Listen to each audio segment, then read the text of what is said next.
Hello students, today we are going to start our fifth chapter for class 12 students, that is principles of inheritance and variation. Okay, up to fourth chapter we have completed, we have studied. Now let's start this new chapter which is from genetics and evolution. And our today's topics are, firstly we have a small introduction to some of the important terms. Then we will know about Mendel's contribution in this field and why did Mendel select pea plants only. These reasons we will know, and then we will have a knowledge. We will have a look on 7 contrast characters studied by Mendel in his experiments. So let's begin. देखिए इस chapter में कुछ specific terms हैं जिनको समझना पहले जरूरी है.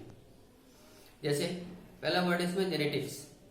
जेनेटिक्स इज एक्चुअली साइंस की वो ब्रांच है जिसमें हम इनहेरिटेंस के बारे में और उसके कंसिक्वेंसेस के बारे में डिटेल में स्टडी करते हैं. Okay, means the branch of science which deals with study of inheritance and hereditary characters and its results or consequences. This branch of science is named as genetics. Okay. Second word है इसमें heredity. Heredity या inheritance वो process है जिसके through parents के characters उनकी प्रोजेनिस में यानी उनकी नेक्स्ट जनरेशन में ट्रांसफर होते हैं. Okay, so inheritance is the process of transference of parental characters और parental genes to their offsprings, to their young ones, to their next generation, right?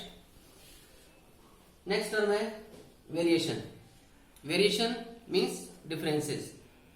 We can say variation is actually the degree of differences by which the progenies differ from their parents or from each other also. Okay? तो एक दूसरे से या अपने parents से हर organism कितना अलग है, कितना डिफरेंट है, ये जो डिग्री है, ये जो लिमिट है, ये जो एक्सटेंट है, ये कहलाता है variation. It shows the extent of their distinguish और डिफरेंसेस, राइट. तो इसमें अब मैं अगर बात करूं, एक वर्ड और हम ऐड कर सकते हैं जीन का.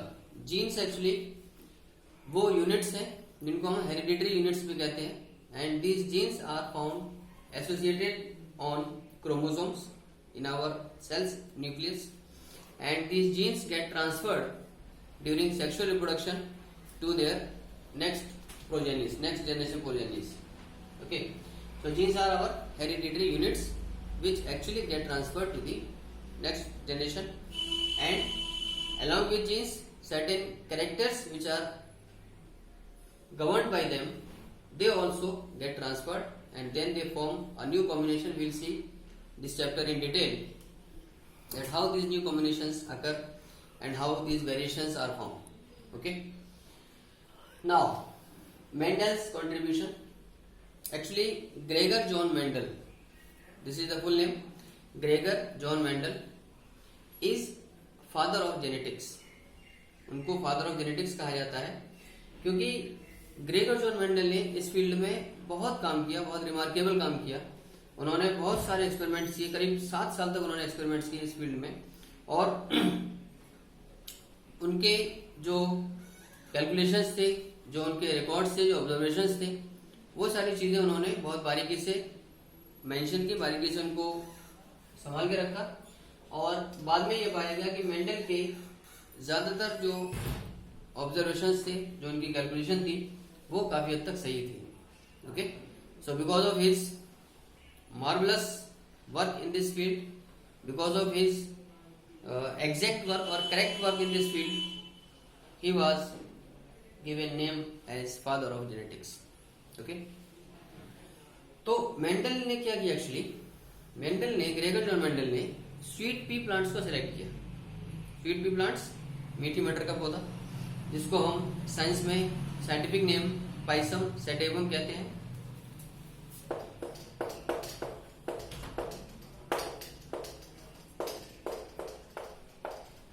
ये पाइसम सैटिवम स्वीट पी का साइंटिफिक नेम है। इस पौधे को उन्होंने सेलेक्ट किया अपने एक्सपेरिमेंट्स के लिए, ओके। और इसके सेलेक्ट करने के 3 बेसिक रीजंस थे। पहला रीजन क्या था कि मेंडल ने इसको स्वीट पी प्लांट को ही क्यों सेलेक्ट किया। पहला रीजन ये था कि pisum sativum are self pollinating plants, यानी इन प्लांट्स में सबसे पहले सेल्फ पॉलिनेशन होता था। इसकी वजह से इन्होंने एक तो इसको सेलेक्ट करना पसंद किया, समझा, जरूरी समझा। सेकंड था कि पाइसम सैटिवम की या पी प्लांट्स के जो कंट्रास्ट कैरेक्टर्स हैं, जो अपोजिट फीचर्स हैं, वो काफी हद तक क्लियर थे, डिस्टिंक्ट नजर आते थे, ठीक है। तो इस क्लैरिटी की वजह से, इस क्लियर कट डिफरेंसेस की वजह से भी उन्होंने इसको सेलेक्ट किया अपने काम के लिए। तीसरा रीजन ये था कि इन पी प्लांट्स का जो लाइफ स्पैन है वो काफी कम है। So because they have a short lifespan, so in a particular period of time, their many generations could be studied, right? तो इन तीनों कारणों के लिए मेंडल को स्वीट पी प्लांट्स बेटर लगा और बेस्ट लगा, इन्होंने इसलिए इसको सेलेक्ट किया और अपने इस पे एक्सपेरिमेंट्स किए, ओके। अच्छा, एक चीज मैं आपको यहाँ बता दूं, जिसको हम आज जीन्स बोलते हैं, उस वक्त मेंडल ने उस जीन वर्ड के लिए फैक्टर शब्द यूज किया था, ठीक है। यानी हम ये कह सकते हैं कि जीन टर्म उस समय तक क्वाइन नहीं किया गया था, तो Mendel used factor for this word, okay. तो आपने देखा कि ये 3 कारणों से पी प्लांट्स को सेलेक्ट किया गया बाय मेंडल। अब जीन्स में कुछ ऐसे जीन्स भी होते हैं जो 2 या 2 से ज्यादा फॉर्म्स वाले होते हैं, यानी जिनको वो गवर्न करते हैं, ठीक है।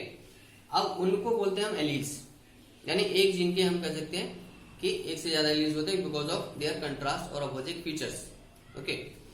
तो मेंडल ने एक्चुअली क्या किया था, अपने पूरे एक्सपेरिमेंट्स के दौरान इन्होंने पी प्लांट्स के लिए करीब 7 कैरेक्टर्स को इन्होंने स्टडी किया डिटेल में, ठीक है। अब वो 7 कैरेक्टर्स क्या हैं वो हम पहले एक नजर डाल लेते हैं। पहला उन्होंने लिया हाइट ऑफ स्टेम। स्टेम की हाइट में, अब क्योंकि ऑब्वियसली 2 कंट्रास्ट फीचर्स बन सकते हैं इसमें भी, एक टॉलनेस का, एक शॉर्टनेस का या ड्वार्फनेस का, तो इसीलिए स्टेम ऑफ हाइट ये उनके द्वारा स्टडी किया गया कैरेक्टर था, और जिसमें टॉल और ड्वार्फ 2 कंट्रास्ट फीचर्स थे, ठीक है। इसमें tallness is a dominant one and dwarfness is a recessive one। अभी इसके बाद मैं आपको बताता हूँ डोमिनेंट और रिसेसिव मतलब क्या होता है, पहले इसको समझ लेते हैं। तो ठीक है, स्टेम ऑफ हाइट में, सॉरी हाइट ऑफ स्टेम में टॉलनेस और ड्वार्फनेस 2 कंट्रास्ट फीचर्स बने। सेकंड, फ्लावर का कलर, मेंडल ने वायलेट कलर के फ्लावर्स जो कि डोमिनेंट थे और व्हाइट कलर के फ्लावर्स जो कि रिसेसिव थे, इनके बारे में स्टडी किया। थर्ड उनका कंट्रास्ट करेक्टर था flower colour, sorry flower position.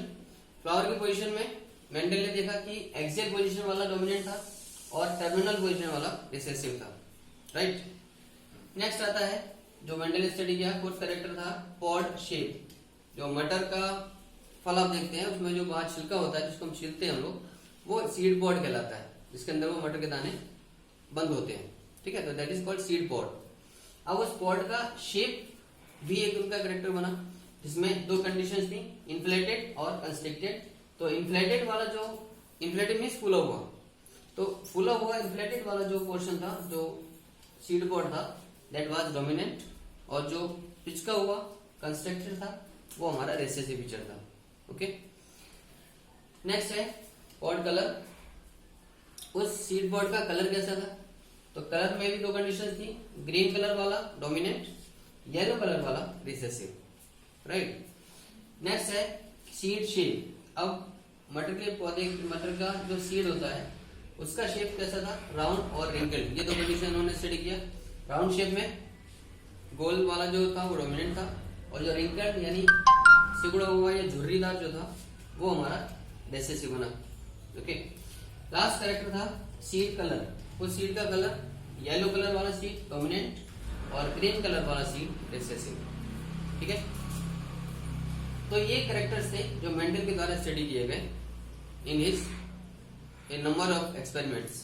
Okay, अब इसमें दो नए शब्द अभी हमने सुने, डोमिनेंट और रिसेसिव। आइए इनके बारे में जान लेते हैं। डोमिनेंट का मतलब होता है प्रभावी, यानी जब कोई जीन किसी पेयर में अपना जो कैरेक्टर है उसको रिवील कर सकता है, even though it is present with N opposite type of gene. देखिए फॉर एग्जाम्पल, ये मैंने लिखा कैपिटल टी और स्मॉल टी, ठीक है। यहां पर हम ये समझ लें कि कैपिटल टी टॉलनेस के लिए है, स्मॉल टी ड्वार्फनेस के लिए है, ठीक है। तो किसी भी कैरेक्टर को गवर्न करने के लिए, कंट्रोल करने के लिए एक पेयर जीन्स होते हैं, यानी एवरी कैरेक्टर इज कंट्रोल्ड और govern by one pair of genes. Okay, तो हमने क्या देखा इस कॉम्बिनेशन में, टी कैपिटल और टी स्मॉल ये लिखा हुआ है। अल्फाबेट्स की जो कैपिटल फॉर्म होती है वो हमेशा डोमिनेंट जीन के लिए यूज की जाती है, और उसी सेम अल्फाबेट की जो स्मॉल फॉर्म होती है, स्मॉल लेटर फॉर्म, वो हम रिसेसिव जीन के लिए यूज करते हैं। यानी अगर आपको टॉलनेस और ड्वार्फनेस के लिए जीन्स डिनोट करने हैं तो आप उसके लिए टॉलनेस के लिए टी और ड्वार्फनेस के लिए डी नहीं लिखेंगे, अंडरस्टूड? क्योंकि ये दोनों एक ही कैरेक्टर के दो फॉर्म्स हैं, चाहे ड्वार्फनेस हो चाहे टॉलनेस हो, है हाइट से रिलेटेड। तो एक कैरेक्टर है तो हम एक ही अल्फाबेट चूज करेंगे उसके लिए, बस फर्क इतना है कि डोमिनेंट जीन अगर होगा तो उस अल्फाबेट की कैपिटल फॉर्म यूज की जाएगी, और अगर रिसेसिव जीन की बात करेंगे तो उसी अल्फाबेट की हम स्मॉल फॉर्म यूज करेंगे। क्लियर? देखिए अब इस कॉम्बिनेशन हम क्या देख रहे हैं कि एक कैपिटल टी है एक स्मॉल टी है। Capital T controls tallness, this is the gene for tallness, and small T is for dwarfness. तो डोमिनेंट जीन उस जीन को कहते हैं जब अपने से अपोजिट जीन के साथ पेयर में होने के बावजूद भी जो जीन अपना कैरेक्टर रिवील कर सकता है। यानी इस कॉम्बिनेशन का अगर कोई प्लांट होगा कैपिटल टी और स्मॉल टी वाला, तो वो प्लांट फिनोटिपिकली मॉर्फोलॉजिकली टॉल होगा, ठीक है।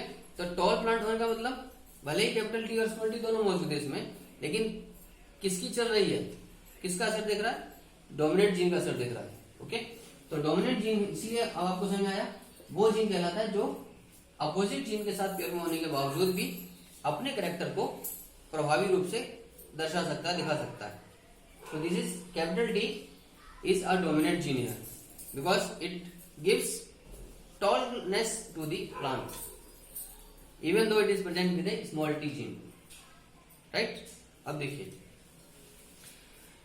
रेसेसिव जीन इसका जस्ट उल्टा, यानी रेसेसिव जीन वो जीन है जिसको हम कह सकते हैं अप्रभावी है, यानी जिसकी ज्यादा नहीं चलती।